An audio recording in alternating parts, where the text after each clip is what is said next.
बिस्मिल्लाहिर्रहमानिर्रहीम अस्सलामु अलैकुम रहमतुल्लाह। आजकल पाकिस्तान में 5 बड़ों की बड़ी बात हो रही है। ये 5 बड़े वो बैठे मुलाकात करें, बात करें, मुज़ाकरात करें, डायलॉग करें। गवर्नमेंट की जानिब से भी यही बात की जा रही है। तहरीक-ए-तहफ़्फ़ुज़-ए-आईन पाकिस्तान के प्लेटफॉर्म से भी यही बात हो रही है कि 5 बड़े बैठने के लिए तैयार हैं, आएँ, बात करें, मुलाकात करें। ये 5 बड़े हैं कौन और इनका एजेंडा क्या? जो सबसे बड़ा सवाल है कि एजेंडा क्या?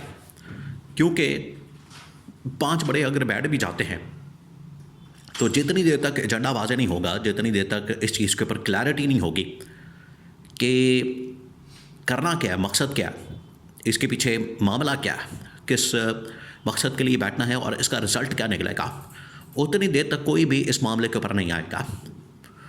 अब जो असल चीज़ है वो है कि इसका एजेंडा और इसका रिज़ल्ट क्या निकलेगा।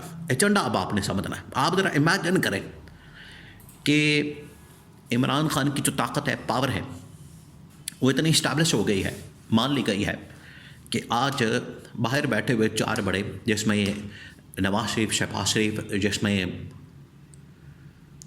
जनरल आसिम और आसिफ अली जरदारी, ये 4 बड़े बैठने के लिए तैयार हैं।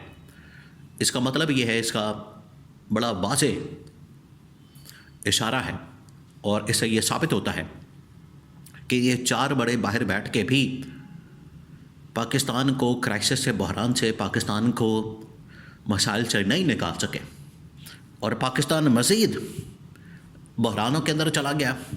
पाकिस्तान मज़ीद सियासी मुआशी अदम इस्तेहकाम का शिकार हो गया है और आलमी सतह के ऊपर भी ये ना ही इन्वेस्टमेंट ला सके और ना ही आलमी सतह के ऊपर पाकिस्तान की जो पोजीशन है, पाकिस्तान की जो आलमी सतह के ऊपर स्टैंडिंग है, उसका जो स्टेटस है, उसको बेहतर कर सके। तो ये मौजूदा हुकूमत, मौजूदा जो इस वक्त निज़ाम हाइब्रिड, उसकी नाकामी का मुंह बोलता सबूत है। अब आ जाए, जब ये फेल हो गए, नाकाम हो गए, तो इनको इमरान खान की ज़रूरत पड़ गई। आज मोहम्मद बिन सलमान भी, आज मलेशिया के साबिक वज़ीर आज़म, मौजूदा वज़ीर आज़म, आज तुर्क सदर तैयब एर्दोगान भी, ये आलमी लेवल के लीडरों का ये हाल है। आप ज़रा सोचें कि आलमी सतह के ये जो तमाम के तमाम लीडरान हैं, जिसमें तैयब एर्दोगान, मोहम्मद बिन सलमान, महातीर मोहम्मद, UAE के सदर शेख ज़ायद अल नहयान, ये तमाम ममालिक ये इस बात के ऊपर आज कम अज़ कम इस पॉइंट के ऊपर आ चुके हैं कि जो आज हमें चैलेंजेस दरपेश हैं, इसका हल कोई ना कोई सियासी लीडर निकाल सकता है। क्योंकि लड़ने का फ़ायदा कोई नहीं। अगर हम लड़ेंगे, लड़ाई करेंगे, अपना नुकसान करेंगे, अपनी इकॉनमी का नुकसान करेंगे, लोगों का नुकसान करेंगे, फोर्सेस का, फ़ौजों का नुकसान करेंगे, तो हल नहीं निकलेगा। महाज खोलने के लिए मसला कोई नहीं है, महाज खोल लें आप, लेकिन जो उसका अल्टीमेट फिर बेनिफिट होगा वो दुश्मन ताकतें उठाएंगी। आपस में हम लड़ेंगे, मरेंगे, इसका फ़ायदा कोई नहीं होगा। और पाकिस्तान के अंदर भी अब इनको समझ आ गई है कि 3-4 जो बड़े हैं पाकिस्तान के, उन्हें अंदाज़ा हो गया है कि इमरान खान के साथ लड़ाई लेके, इमरान खान के साथ पंगा लेके हम कोई फ़ायदा नहीं कर रहे, पाकिस्तान का भी, मुल्क का भी, आवाम का भी, इससे उल्टा नुकसान हो रहा। तो क्यों ना बैठ जाए, ये इसके पीछे कहानी है। तो बैठने के लिए इमरान खान पहले दिन से तैयार है, लेकिन अब इसका एजेंडा क्या है? एजेंडा ये है कि हुकूमत क्योंकि नाकाम हो गई है, गवर्नमेंट मुकम्मल तौर पर एक फेलियर साबित हुआ है। ये जो तजर्बा था, ये जो एक्सपेरिमेंट था, ये जो एक लेबॉर्ट्री के अंदर तजर्बा किया गया, ये मुकम्मल तौर पर नाकाम हो गया, फेल हो गया। लिहाजा तब्दीली बहुत ज़रूरी है। तो तब्दीली के लिए आपको कहीं ना कहीं से तो शुरू करना है। अब इलेक्शन के अंदर जाते हैं तब भी उनको पता है कि फिर हमें मैनेज करना पड़ेगा इलेक्शन को, सब कुछ यहाँ पर धांधली करनी पड़ेगी, फिर वही सारा सिस्टम, सारा निज़ाम वही दोबारा मसला बन जाएगा। अगर हम इन हाउस चेंज करते हैं, तो इन हाउस चेंज करने की सूरत में नून लीग पीपल्स पार्टी या फिर सामने आ जाएंगे, तो मसला तो उधर गया।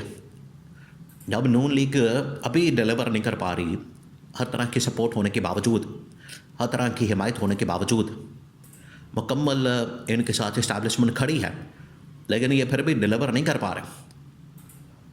तो इन हाउस चेंज भी होता है तो तब नून लीग आ जाएगी, पीपल्स पार्टी आ जाएगी, बिलावल आ जाएगा। तो तब क्या चांसेस है, गारंटी है, कितने चांसेस हैं, और इस बात की गारंटी क्या है कि फिर ये डिलीवर कर पाएंगे? तो फिर प्रॉब्लम तो उधर ही आके खड़ी हो जाएगी, मसला तो उधर का उधर ही है। बल्कि अब तो एस्टिमेट ये लगाया गया कि अगर कोई इन हाउस चेंज होता है, कोई तब्दीली आती है, या पीपल्स पार्टी को ला के बिठाया जाता है, या किसी और को ला के बिठाया जाता है नून से, पीपल्स पार्टी से, तो मसला उधर का उधर ही रहेगा, प्रॉब्लम उधर की उधर ही रहेगी, उल्टा हम क्राइसिस में चले जाएंगे। तो फिर हल क्या? हल ये निकाला गया टॉप लेवल के ऊपर तब्दीली की जाए। और नून लीग पीपल्स पार्टी ये कोशिश कर रही है कि 28वीं तरमीम को किसी तरह से रोका जाए। 28वीं तरमीम के अंदर आपको पता है इनकी जान फंसी हुई है। इनको पता है 28वीं तरमीम के नतीजे में हमारी मौत है। 28वीं तरमीम हमारे लिए मौत का परवाना जारी कर दिया जाएगा। इस वजह से 28वीं तरमीम को रोकने में ये पूरी कोशिश कर रहे हैं। 28वीं तरमीम में अब होगा ये कि एक रास्ता हमवार हो जाएगा फील्ड मार्शल के लिए, जनरल आसिम के लिए सदर बनने का। इसी वजह से ये रुकावट डाल रहे हैं। सदर बनने का रास्ता हमार होगा तो उसके बाद शहबाज शरीफ की मौजूदगी में तो कम से कम आप कुछ कर नहीं सकते। तो ये 5 बड़े बैठ कर इनमें 3 बड़े को एग्री करना पड़ेगा इस बात के ऊपर, इन्हें इस बात के ऊपर आना पड़ेगा कि टॉप लेवल के ऊपर जो तब्दीली है, एक तो वज़ीर-ए-आज़म की तब्दीली, दूसरा सदर की तब्दीली, ये करनी पड़ेगी। और एक फार्मूला बनाना पड़ेगा कि जनरल आसिम को या तो सदर बना दिया जाए, जो कि वो चाहते हैं। पिछले दिनों बात भी, पिछले पूरा साल ख़ास तौर पर जंग के बाद जो इंडिया के साथ लड़ी गई, और इमरान खान को वज़ीर-ए-आज़म बना दिया जाए। उससे होगा ये कि पाकिस्तान का जो एक मिलिट्री का मामला है, उसका जो मसला है पाकिस्तान में, दहशतगर्दी, अमन व अमान, बाकी जो मसाइल, और जो पॉलिटिकल स्टेबिलिटी, इकनॉमिक और आलमी सतह के ऊपर, इंटरनेशनल लेवल के ऊपर डिप्लोमेसी करना, पाकिस्तान की पोजीशन को बेहतर करना, उसके लिए फिर इमरान खान काम करेगा। ये एक फार्मूला बन सकता है, इसके ऊपर काम हो सकता है, इसके मुतालिक बात हो सकती है, और इसके मुताबिक चीज़ें आगे बढ़ सकती हैं। ये है एक चीज़ कि इसके लिए अब सोचा जा रहा है कि ये जो एजेंडा है ये इस बात के ऊपर होगा, ये इस बात के ऊपर सारा फोकस होगा कि इमरान खान को ना सिर्फ रिहाई दी जाए, इमरान खान को आज़ाद किया जाए, बाहर निकाला जाए, बल्कि इमरान खान को अब जो 3 साल के लिए हुकूमत दी गई और उसमें जो बहुत मेजर तब्दीली आई उसको कंटिन्यू किया जाए, और इमरान खान को ये रोल दिया जाए, इमरान खान को ये लीडरशिप का जो कमांड है वो पोजीशन दी जाए, और इमरान खान को पाकिस्तान के मसाइल और दुनिया में इसकी स्टैंडिंग को बेहतर करने के लिए टास्क दिया जाए। तो ये एक फार्मूला निकाला जा सकता है, तब पाकिस्तान आगे बढ़ सकता है।